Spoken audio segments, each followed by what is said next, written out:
January 5th, 1969 was the first time that Yogi Bhajan spoke in public in the United States of America. And that was when he announced that it was everybody's birthright to be healthy, happy, and holy. And that's when 3HO officially was born. We were not incorporated until July of that year. But I had met him previously. I met him in September of 68 at the East-West Cultural Center, where he had gone to meet Dr. Judith Tyberg, who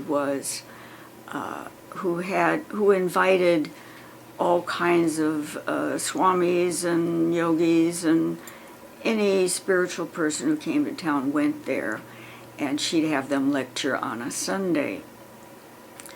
And when I met him, he was in the kitchen cooking soup, and he was a very, very good cook. And she introduced me, and I thought, who is this guy? Because my first reaction was, I don't know. I'm not sure I trust him. I had been fooled by a pseudo-spiritual teacher prior to meeting Yogi Bhajan.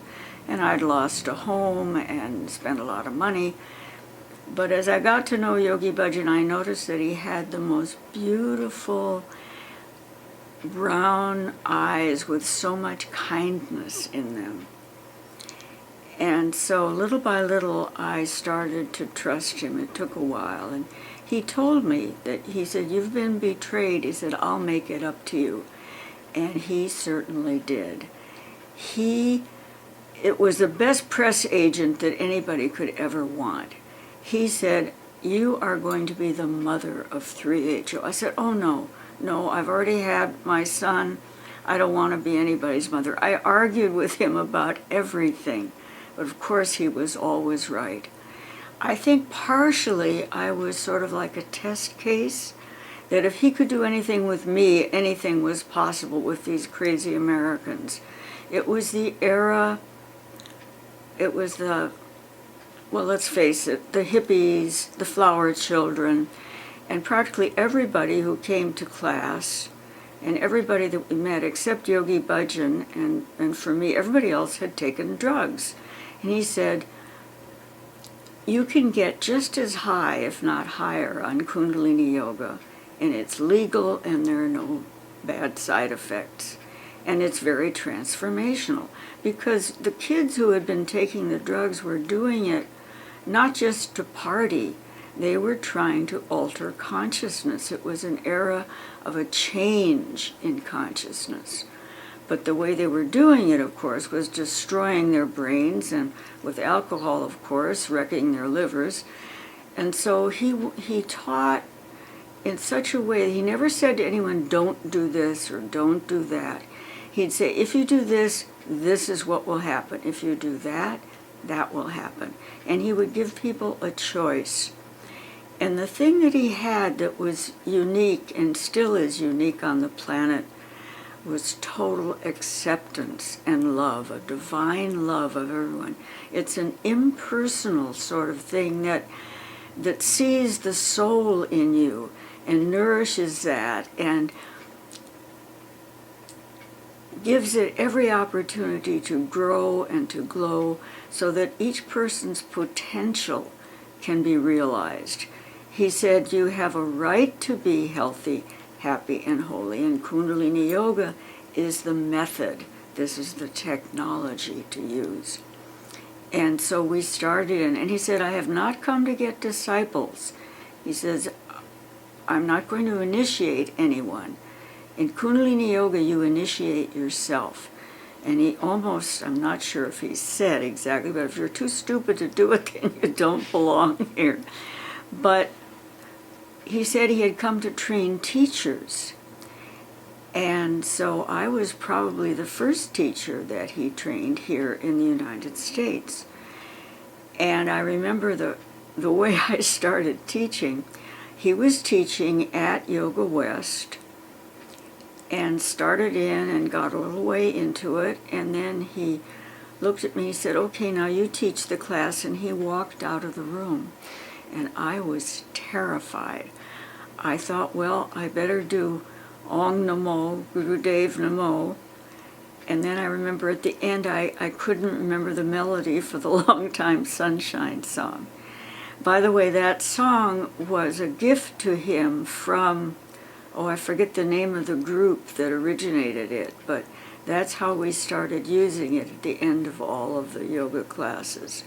So I was very privileged. I had no idea who he was, that a living master, a person who had actually experienced his own infinity and his oneness with everyone. He taught us to say Satnam. He gave us the catchphrase so that when we meet anyone or when we answer the phone, I've even got it on my answering machine, the first thing we do is we establish that unity, that truth is your identity and truth is my identity. So we are already one in the spirit. And we used to sing a lot. And then, of course, the men started to tie turbans because they wanted to look like Yogi Bhajan. Guru Singh, I think, was the first one who tied a turban.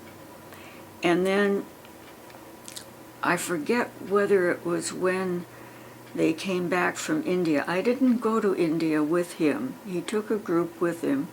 And when I went, there were just, I think, a dozen of us. But since the men were given turbans at the Golden Temple, or the Akal Takht, I forget which, one of the women said, well, what about us? And so they came back wearing turbans. So I thought that was pretty cool. And then we were actually at my apartment, Yogi Bhajan and his wife and a few of the students, and he was talking to his wife and saying, well, if you really wanted to support me, you would wear a turban. We weren't we were somewhere. So I excused myself and I went down to my apartment. Where were we? I forget. When you get to be my age, you forget things conveniently. It's a good excuse. You use age, you can cop out on anything. So I went down and I took some chunis that I had, because usually I would throw a chuni over my head. And I tied a turban and I came back and there I was with my first turban. And he thought that was really funny and he tied a turban around it. And I had left a piece of material hanging down. And everybody said, no. He said, no, that's how the Nihang Singhs wear it. So anyway, I have many, many, many memories.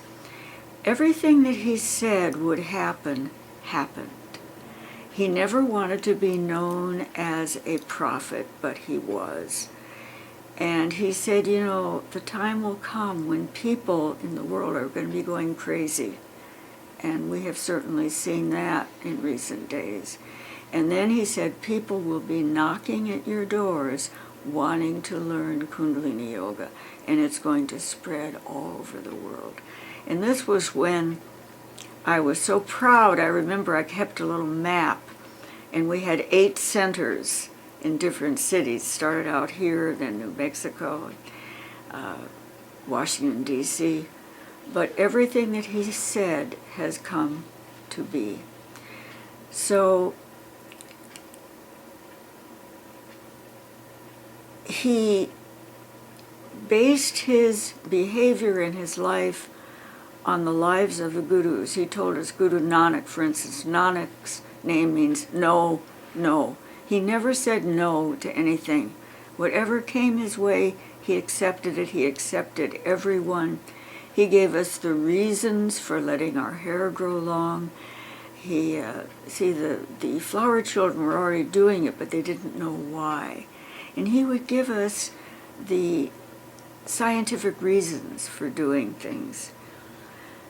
So I don't know what else to say except that I'm very grateful that I had the opportunity that I did, that I probably didn't appreciate enough while I had it, but to spend time with a liberated master. He wasn't the master of any of us. He was the master of himself and the master of anything he tried. He was a great cook. I'm sure he could sew if he wanted to. And he didn't sing quite the way I would have liked, but he appreciated music, and he encouraged everyone, no matter what field they were in. And he told all the young people to go back to school. He valued scholastic achievement. Well, one of the things he said was that he had never really read a book or studied. He'd put a book under his pillow at night, and he'd wake up in the morning, he'd know what was in it. So anyway, thank you for this opportunity to speak with you on this occasion of the anniversary of 3HO.